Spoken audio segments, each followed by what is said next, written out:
Welcome to Werewolf the podcast. If you go to the description, there's links to find us on social media and things like that. There's books there, there's t-shirts, there's donations if you want to give us some money for what we do. I'd just like to say happy birthday to Dee. It's her birthday today. She is the delightful voice artiste who plays Lucy and Preorder. So, happy birthday, Dee. Right, let's get on with the episode.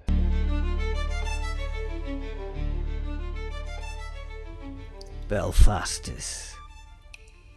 I returned to hell on my knees. That were irritating. Not because of the posture. I've knelt before worse things than Astaroth in my time. But because I hadn't planned to return so theatrically.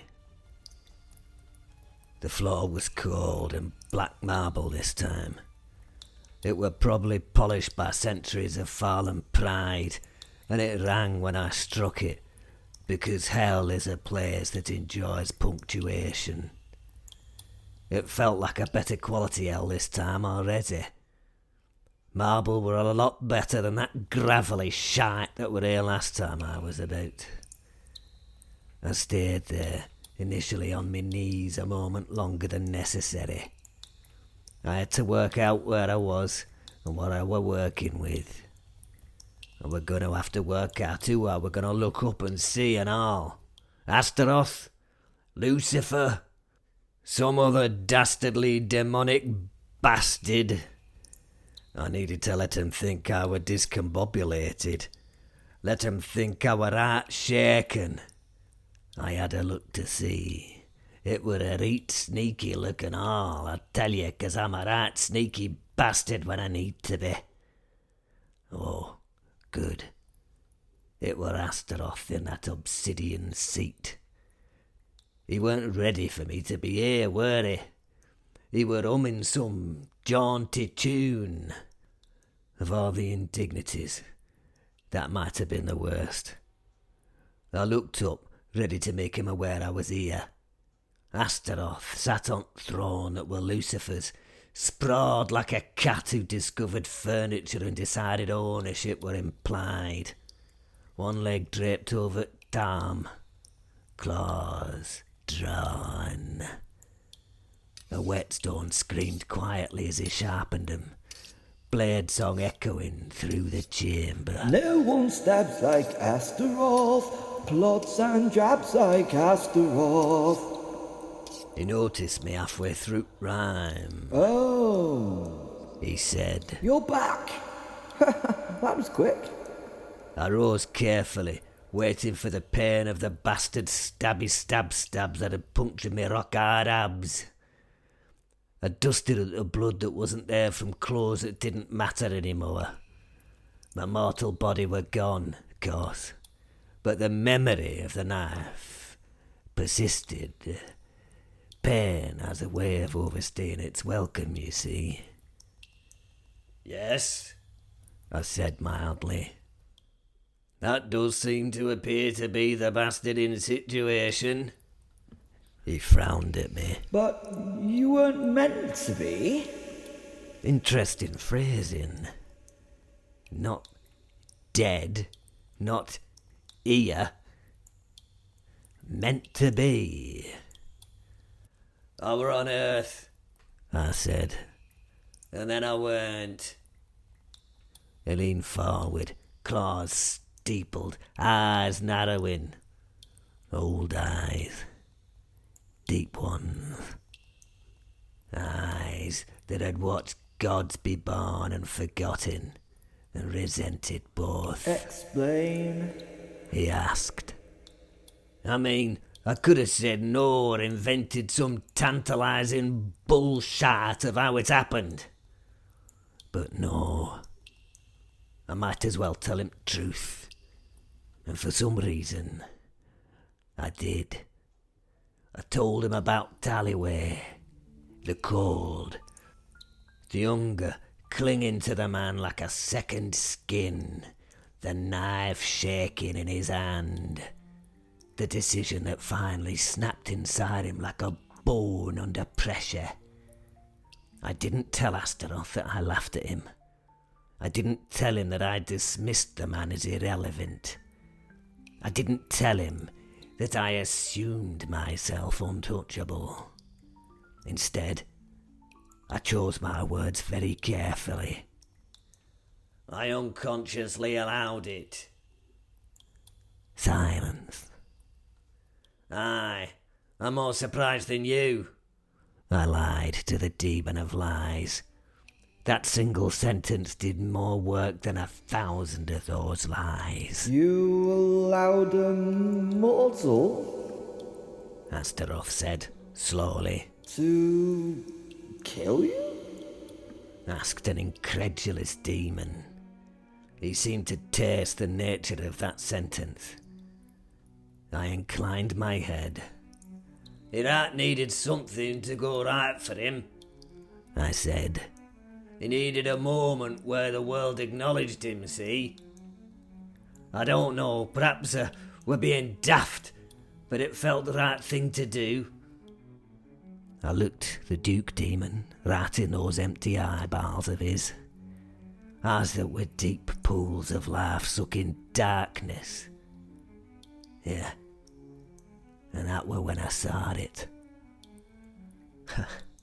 Oh, amazing, proper confusion. Tiny, fleeting, but delicious. Astaroth knows me. Or he believes he does. He knows I'm ambitious, cruel, precise. He knows I do bugger all without intent.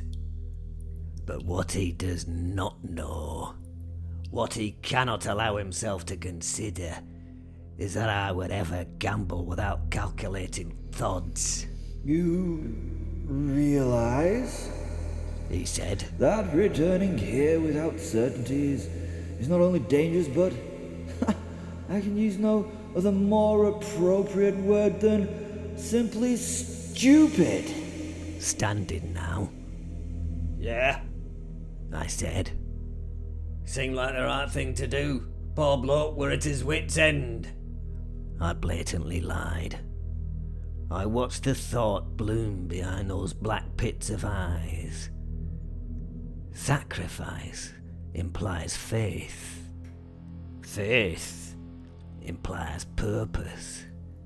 And purpose implies worth. Oh my, the third test, he murmured. Oh, I said. I think you know that's impossible. So I just gave up trying. What were the point in trying to do the things you asked? I know, cowardly in a way, but I just gave up, I did. I used the right body language to display a broken, despondent man's, broken despondency. I had lots of practice in being broken, despondent. I worked at fucking McDonald's after all, so it were right easy. I fell into a silence, and I extended that silence. I said nothing. Silence can be right useful, you know. People rush to fill it with their own conclusions. We would see if demons did the same. You were given 3 tasks. Astaroth continued, circling me now. He were proper scary, he were. 1 gloriously impossible. He paused to look at me. 1 callous and cruel. He continued his circle as I stared at the floor, hiding the smile that I had spreading across my smoke-bastarding features. 1 meant to reveal what you truly are. He stopped in front of me. To die willingly? He said, almost reverently. Without knowing what awaited you. I met his gaze. To let go of the of the power, he went on. of certainty, of advantage. He smiled then. You passed. I widened my eyes just enough to seem surprised. Past what? I asked, knowing exactly that I had not passed bugger all. Well, you carried out what appears to be an altruistic task. I tried to look more confused. I did. I asked. Internally, I allowed myself the smallest of satisfactions. Course I did. Outwardly, however, I looked fucking humbled. Astaroth laughed, clapping his claws together. Oh yes, little man, He said. You clever little... What's that word you're overly fond of? Bastard. You clever little bastard. I bowed my head. Then if that's the case, I said, carefully. with your leave, I should return, should I not? To Earth. He arched a brow. You want to leave me so soon? Are you tired of my company? Am I not a formidable wit? He pouted. The ring remains there, I replied. and the timing of this, it's inconvenient like. He studied me. It were a right long period of study too. I were getting right worried he might dismiss this request actually, which would have been more than a fucking inconvenience. It would have been outside the bounds of my master fucking plan. Any roads, after what felt like an eternity, he waved a claw dismissively. Go then. He said. You've somehow and sickeningly... Well, you've earned it. I smiled. Something small, black and feline caught my eye before it flashed out of existence, and reality tore open behind me. As I stepped towards the portal, he called out. Oh, and before you go, Belphastus... Don't disappoint me. I smiled and quietly said to myself, I never do, you bastard. And I meant it. Because the ring will not summon him, it will bind him. And when I'm done, hell will belong to no one who believes they've already won. I've learned something very important about Astaroth. He mistakes confidence for control, and that shall be his downfall.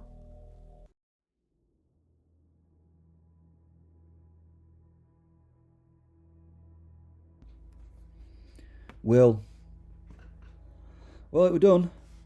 It's my job to go and check if Belphastus was dead, and if he wasn't dead, I suppose it's my job to dead him.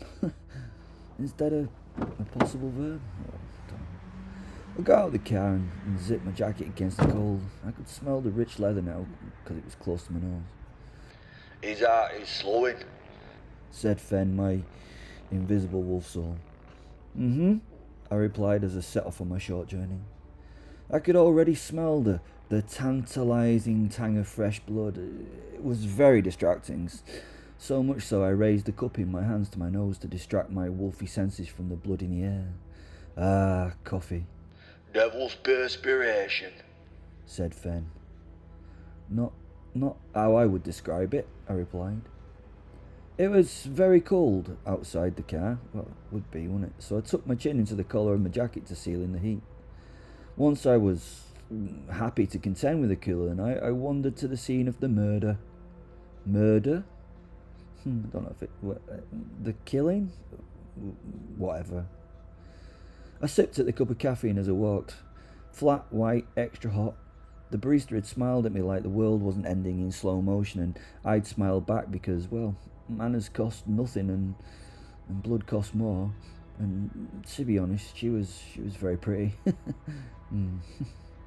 As I entered the alley, I could see that Belphastus lay on the ground in front of Nisha, cooling fast. Steam curled faintly from his abdomen where the liquid warmth was leaving him. It was as if his soul had already packed and sort of gone ahead. Nisha knelt beside the body, not touching it, not really looking at it either. He was hunched in on himself, rocking slightly, hands shaking, eyes wide and unfocused. He noticed my approach. I didn't, he whispered. I didn't mean, I didn't mean. Fenrir watched through me, his presence a pressure behind my eyes. It's bloody breaking. Yes, I replied silently. It's pathetic. Nisha dragged his hands through his hair and made a sound somewhere between a sob and a laugh. It echoed badly off the rough concrete walls of the alley. Oh God, he said. Oh God, what have I done? Not much to do with his god, is it? Fen echoed in my skull. I smirked and sipped my coffee, and then I waited. These kinds of moments are either become interesting or just generally tedious. Fenrir tilted his invisible head. He bloody feels wrong, Fen said. Why is he crying? That, I murmured, is guilt. Bloody disgusting, Fen replied. Eventually, I got bored, so I stepped forward. My boots made a small sound on the wet tarmac and grit. Nisha flinched like I'd shot him. Evening, I said. He stared up at me, eyes red, wild, searching for my face for, I don't know, condemnation, forgiveness, perhaps a script. I didn't see you, he stammered. I was just over there, I said, pointing at the opening at the end of the alley. You were quite busy with him, I continued, pointing at the body. I took another drink. I looked down at Belphastus, admiring the work Nisha had done. He'd done a marvellous job, really. I continued drinking the bitter drink, partly to hide the delightful, sort of exciting stench of the blood in the air, and partly because, well, it was coffee and I really like coffee. Messy, I added. Nisha followed my gaze and gagged for a moment. Oh God, he said. I killed him. I killed a man. I held a finger up to stop him from talking. He waited. No, shh, not yet, you haven't. Wait, I told him. Right. Yeah. I kicked the body. It was now cold and unmoving as its heart gave its last slow bump. Yep, I agree. Now you did. You killed him. And I smiled. The word did seemed to sort of hit Nisha harder than killed.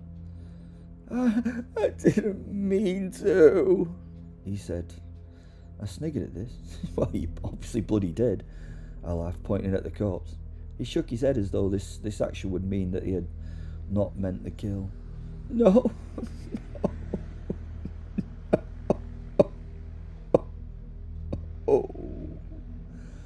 Oh, pathetic. Here comes the excuse. I was angry. I was so angry. I just snapped. It was blind range. I wasn't thinking, he bleated. Yeah. That's kind of usually when it works the best, to be honest. It's also when it's the most fun and rewarding. He stared at me, I crouched down so we were sort of closer to eye level. Fenrir prowled around him unseen, sniffing the air like something interesting and had finally wandered into his territory. I'd like to ask a personal question. What did it feel like for you? I asked. I was really interested. I really wanted to know how it felt for this normal man to kill. It must have been so cathartic, right? Nisha blinked. What? I mean, when you stabbed him, I said as I reenacted the stabbing motion to Belphastus' belly with great enthusiasm. Come on, tell me how did it feel? I looked for the man's expression in response. It was twisted with horror at the realization of what he'd done. Fuck's sake, said Fen. As I said, pathetic. My heart fell a little. I was disappointed in Nisha's response. The taking and giving of lives was life's ultimate sort of action and fun. I thought I'd try again. Come on. You've got to tell me, what did it feel like? That's...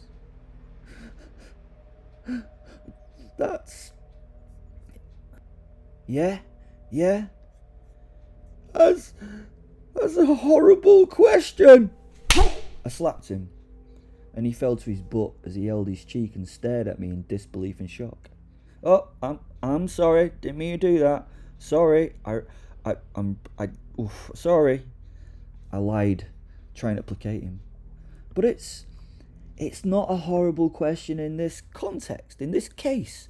In this context, it's a practical one. I feel sick, he said. Pathetic. Fen shoots into my mind. I turned to look at the wolf soul. The wolf soul that poor Nisha could not see. Can you bloody stop with the pathetic... I get it, I told him. You think this man... I pointed at Nisha as Nisha tried desperately to find what I was talking to. You get it, I get it, Fen. You think he's pathetic. Yeah? Nisha tensed and... he re-gripped the knife in his hand. He must have thought that I was, I don't know, a madman talking out loud to nothing. He was actually thinking about it. He was actually thinking about using the knife for a second time. Oh, I felt a little thrill. And then he fucking crumbled and collapsed to the floor. Pathetic, said the wolf. I gave Fen a quick grimace before returning to the sobbing, pathetic, damn man. I feel like I'm gonna throw up forever, the prone figure mumbled. No, for fuck's sake. No, you don't understand what I'm asking you. I'm not asking you how you feel now, you fuck shit. Sorry. I had to calm down, otherwise the loser would just fail and fall into silence. Not how you feel now, I said. I mean then, mate. Mate? Mate? Mate? Flashed into my head from Fen with a tone of mirth. I shook my head at him as though this would clear it of the wolf's words. You know, when you were doing the stabby, again I did the action of doing the stabby. Silence, a little bit more silence with a little bit of sobbing. Fenrir's presence sharpened. Ask again, he urged. I waved him down and nodded to him. I'm gonna. Just give me a second. So I did ask again. Nisha's breathing went shallow, his hands curled into fists, his jaws, it sort of tightened like he was biting down on something inside himself. It's... he said, then stopped. Look, mate, I won't judge, I told him. I bloody would, but he didn't need to know that, did he? He shook his head violently. No, it was a mistake. I regret it. I hate myself.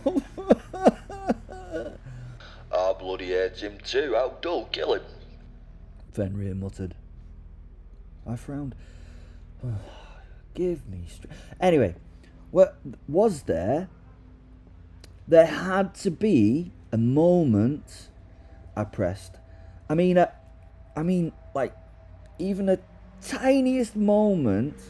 Like, I emphasised the smallness of what I was asking by doing the thing where you show you how small the gap is between your finger and thumb, and I don't know, it's body language shit, isn't it? No. He sort of expirated. I waited. His shoulders sagged. His body was racked with sobs suddenly as he did that emoting thing fucking humans do. What time is it? Fenrir asked sarcastically as we waited. I left the bloody oven on. Fuck off, Fen! I told him. He laughed in my head and then it came. Yeah. He whispered. What? What I asked?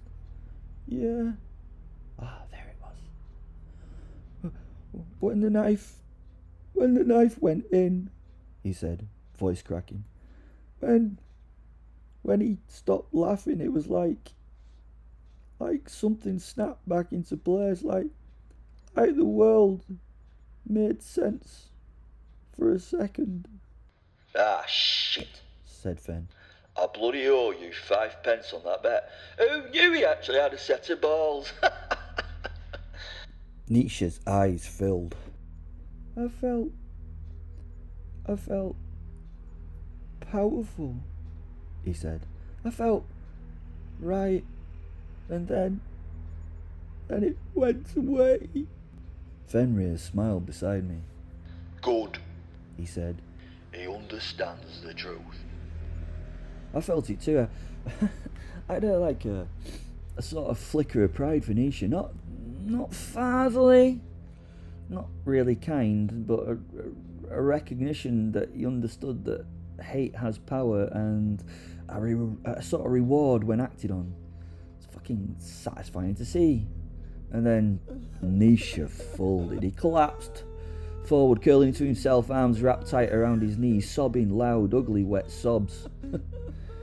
I reached out to sort of pat him, as though I was going to comfort him before I realised what I was doing. What the fuck?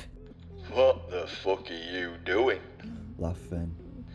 You want to make him feel better. Oh, look at you, isn't that lovely?